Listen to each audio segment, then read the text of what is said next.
یہ قرآن یعنی کتاب روشن کی آیتیں ہیں، مومنوں کے لیے ہدایت اور بشارت ہے، وہ جو نماز پڑھتے اور زکات دیتے ہیں اور وہ آخرت کا بھی یقین رکھتے ہیں۔ جو لوگ آخرت پر ایمان نہیں رکھتے، ہم نے ان کے اعمال ان کے لیے آراستہ کر دیے ہیں تو وہ بھٹکتے پھر رہے ہیں۔ یہی لوگ ہیں جن کے لیے برا عذاب ہے اور وہ آخرت میں بھی بہت نقصان اٹھانے والے ہیں۔ اور تم کو یہ قرآن اس حکیم و علیم کی طرف سے عطا کیا جاتا ہے۔ جب موسیٰ نے اپنے گھر والوں سے کہا کہ میں نے آگ دیکھی ہے، میں وہاں سے رستے کا پتہ لاتا ہوں یا کوئی شعلہ یعنی ایک انگارہ تمہارے پاس لاتا ہوں تاکہ تم آگ تاپو۔ جب موسیٰ اس کے پاس آئے تو ندا آئی کہ وہ جو آگ میں تجلی دکھاتا ہے بابرکت ہے، اور وہ جو آگ کے ارد گرد ہے، اور اللہ جو تمام عالم کا پروردگار ہے پاک ہے۔ اے موسیٰ، میں اللہ ہوں، عزت والا، حکمت والا، اور اپنی لاٹھی ڈال دو۔ سو جب اسے دیکھا تو اس طرح حرکت کر رہی تھی گویا سانپ ہے، تو پیٹ پھیر کر بھاگے اور پیچھے مڑ کر نہ دیکھا۔ فرمایا، اے موسیٰ ڈرو مت، میرے پاس پیغمبر ڈرا نہیں کرتے۔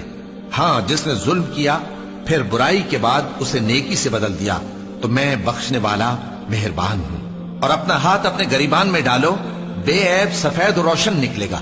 ان 2 معجزوں کے ساتھ جو 9 معجزوں میں داخل ہیں فرعون اور اس کی قوم کے پاس جاؤ کہ وہ بدکردار لوگ ہیں۔ پھر جب ان کے پاس ہماری روشن نشانیاں پہنچیں تو کہنے لگے یہ کھلا جادو ہے، اور بے انصافی اور غرور سے ان کو ماننے سے انکار کیا، جبکہ ان کے دل ان کو مان چکے تھے۔ سو دیکھ لو کہ فساد کرنے والوں کا انجام کیسا ہوا۔ اور ہم نے داؤد اور سلیمان کو علم بخشا، اور انہوں نے کہا کہ اللہ کا شکر ہے جس نے ہمیں اپنے بہت سے مومن بندوں پر فضیلت دی۔ اور سلیمان داؤد کے قائم مقام ہوئے اور کہنے لگے کہ لوگوں، ہمیں اللہ کی طرف سے پرندوں کی بولی سکھائی گئی ہے اور ہر چیز عنایت فرمائی گئی ہے، بے شک یہ اس کا خاص فضل ہے۔ اور سلیمان کے لیے جنوں اور انسانوں اور پرندوں کے لشکر جمع کیے گئے اور پھر ان کی جماعتیں بنائی گئیں، یہاں تک کہ جب چیونٹیوں کے میدان میں پہنچے تو ایک چیونٹی نے کہا کہ چیونٹیوں، اپنے اپنے بلوں میں داخل ہو جاؤ، ایسا نہ ہو کہ سلیمان اور اس کے لشکر تم کو کچل ڈالے اور ان کو خبر بھی نہ ہو۔ تو وہ اس کی بات سے ہنس پڑے اور کہنے لگے کہ اے پروردگار، مجھے توفیق عنایت کر کہ جو احسان تو نے مجھ پر اور میرے ماں باپ پر کیے ہیں ان کا شکر کروں اور ایسے نیک کام کروں کہ تو ان سے خوش ہو جائے، اور مجھے اپنی رحمت سے اپنے نیک بندوں میں داخل فرما۔ اور جب انہوں نے پرندوں کا جائزہ لیا تو کہنے لگے کیا سبب ہے مجھے ہدہد نظر نہیں آتا؟ کیا کہیں غائب ہو گیا ہے؟ میں اسے سخت سزا دوں گا یا ذبح کر ڈالوں گا یا میرے سامنے اپنی بے قصوری کی واضح دلیل پیش کرے۔ ابھی تھوڑی ہی دیر ہوئی تھی کہ ہدہد آ موجود ہوا اور کہنے لگا کہ مجھے ایک ایسی چیز معلوم ہوئی ہے جس کی آپ کو خبر نہیں، اور میں آپ کے پاس ملک سبا سے ایک یقینی خبر لے کر آیا ہوں۔ میں نے ایک عورت دیکھی کہ ان لوگوں پر حکومت کرتی ہے اور ہر چیز اسے میسر ہے، اور اس کا ایک شاندار تخت ہے۔ میں نے دیکھا کہ وہ اور اس کی قوم اللہ کو چھوڑ کر آفتاب کو سجدہ کرتے ہیں، اور شیطان نے ان کے اعمال انہیں آراستہ کر دکھائے ہیں اور ان کو رستے سے روک رکھا ہے، بس وہ رستے پر نہیں آتے اور نہیں سمجھتے ہیں کہ اللہ کو جو آسمانوں اور زمین میں چھپی چیزوں کو ظاہر کر دیتا اور تمہارے پوشیدہ اور ظاہر اعمال کو جانتا ہے، کیوں سجدہ نہ کریں؟ اللہ کے سوا کوئی عبادت کے لائق نہیں، وہی عرش عظیم کا مالک ہے۔ کیونکہ آیت سجدہ تلاوت کی گئی ہے لہذا سامعین پر سجدہ واجب ہے۔ سلیمان نے کہا اچھا، ہم دیکھیں گے تو نے سچ کہا ہے یا تو جھوٹا ہے۔ یہ میرا خط لے جا اور اسے ان کی طرف ڈال دے، پھر ان کے پاس سے ہٹ جانا اور دیکھنا کہ وہ کیا جواب دیتی ہیں۔ ملکہ نے کہا کہ دربار والو، مجھ تک ایک نامہ گرامی پہنچایا گیا ہے، وہ سلیمان کی طرف سے ہے، اور مضمون یہ ہے کہ شروع اللہ کا نام لے کر جو بڑا مہربان نہایت رحم والا ہے، بعد اس کے یہ کہ مجھ سے سرکشی نہ کرو اور مطیع و فرما بردار ہو کر میرے پاس چلے آؤ۔ خط سنا کر کہنے لگی کہ اے اہل دربار، میرے اس معاملے میں مجھے مشورہ دو، جب تک کہ تم حاضر نہ ہو اور صلاح نہ دو میں کسی کام کا فیصلہ نہیں کیا کرتی۔ وہ بولے کہ ہم بڑے زوراور اور سخت جنگجو ہیں، اور حکم آپ کے اختیار میں ہے، تو جو حکم دیجیے گا اس کے انجام پر نظر کر لیجیے گا۔ اس نے کہا کہ بادشاہ جب کسی شہر میں داخل ہوتے ہیں تو اس کو تباہ کر دیتے ہیں اور وہاں کے عزت والوں کو ذلیل کر دیا کرتے ہیں، اور اسی طرح یہ بھی کریں گے۔ اور میں ان کی طرف کچھ تحفہ بھیجتی ہوں اور دیکھتی ہوں کہ قاصد کیا جواب لاتے ہیں۔ پس جب قاصد سلیمان کے پاس پہنچا تو سلیمان نے کہا کیا تم مجھے مال سے مدد دینا چاہتے ہو؟ سو جو کچھ اللہ نے مجھے عطا فرمایا ہے وہ اس سے کہیں بہتر ہے جو تمہیں دیا ہے۔